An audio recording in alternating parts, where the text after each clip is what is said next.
가출 청소년들을 채팅으로 유인해 감금한 뒤 성매매를 알선한 일당에게 중형이 선고됐습니다. 이들은 청소년들을 협박해 합숙시키면서 성매매를 하게 하고 도망가면 추적해서 다시 협박했습니다. 이들에게 중형을 선고한 재판부의 판단을 짚어봅니다.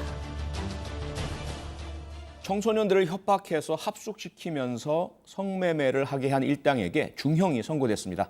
김영선 기자, 어떤 사건인지 좀 짚어주시죠.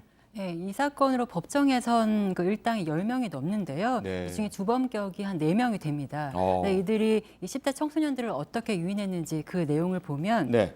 먼저 한 사람이 그 랜덤 채팅 앱이라고 하죠. 네. 가출 청소년들이 주로 여기를 이용해 조건 만남을 하기도 하는데 여기서 청소년들에게 접근을 합니다.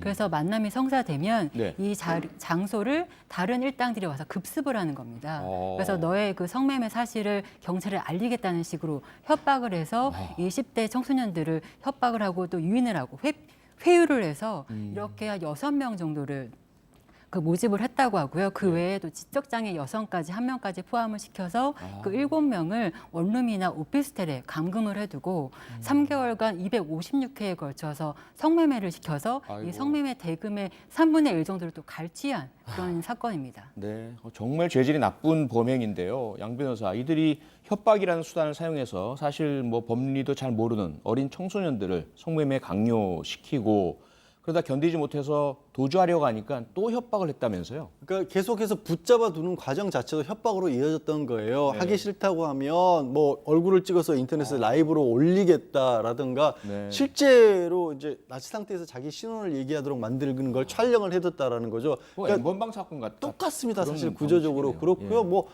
당연히 짐작하시겠지만 폭행도 이뤄졌고 지방으로 도망가면 쫓아가서 잡아오는 그런 일까지 했다는 겁니다.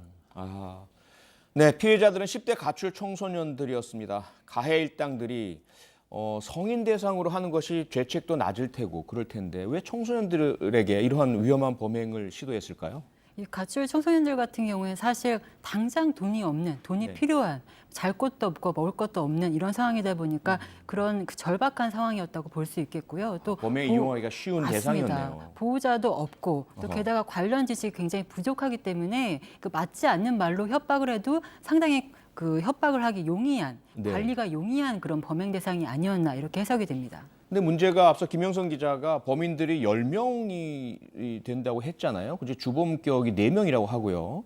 이게 어린 청소년들 대상으로 이렇게 조직적으로 범행한다. 이거 상당히 좀 이해가 잘 안 가네요. 이렇게까지 할 뭔가 그런 범죄 수익이 크게 있다는 이야기인가요? 사실 10대 청소년들 같은 경우에는 네. 굉장히 유인하기가 쉽다라는 그런 장점이 있는 것 같습니다. 범행자들 입장에서는요. 예. 그 렌챗이라는 그 청소년들은 그걸 랜덤 채팅 앱을 렌챗이라고 주로 부르는데 네. 이 앱에 굉장히 쉽게 들어가서 이런 가해자들과 만날 기회가 많이 생기기도 하고요. 그런 네. 면에서 성인 여성들을 끼워내기보다는 좀 더 쉽게 범행을 할 수 있었기 때문에 이런 범행을 꾸민 것이 아닌가 이렇게 해석이 됩니다. 네. 근데 유사한 범행들이 과거에도 꽤 있었는데 늘 좀 처벌이 미약해서 국민의 법감정에 좀 부합하지 않고 많은 비판도 일기도 했었는데 이번에는 좀 법원이 중형을 내렸네요, 그래도. 네, 맞습니다.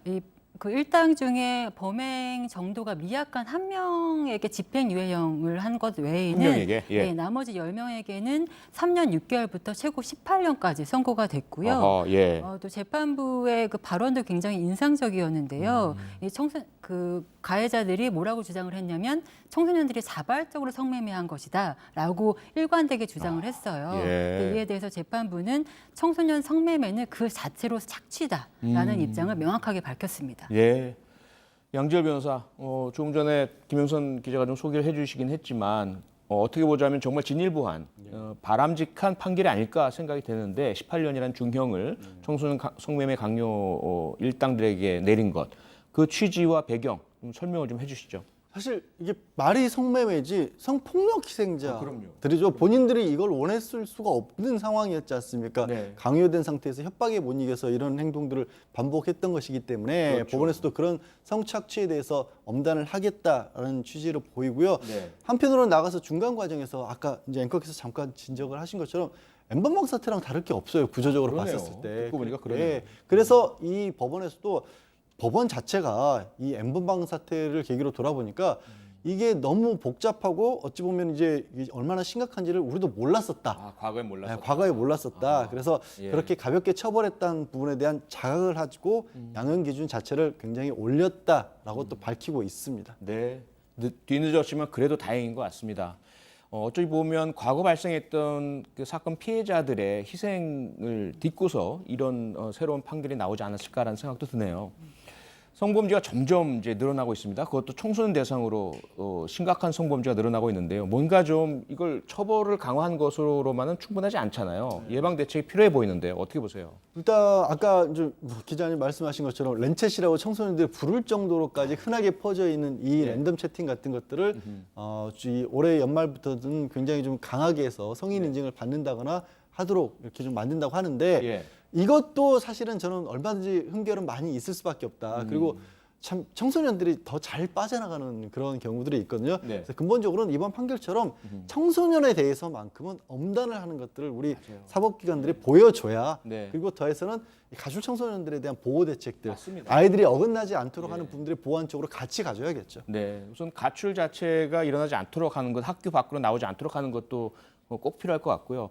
그래도 학교 밖으로 나오거나 가출을 했을 때도 이들을 보호할 수 있는 대책 꼭 필요할 것 같습니다. 네, 미성년자 성매매에 대한 처벌을 강화하고 피해 청소년이 다시는 같은 범죄에 빠져들지 않도록 보호하는 것이 무엇보다 중요해 보입니다.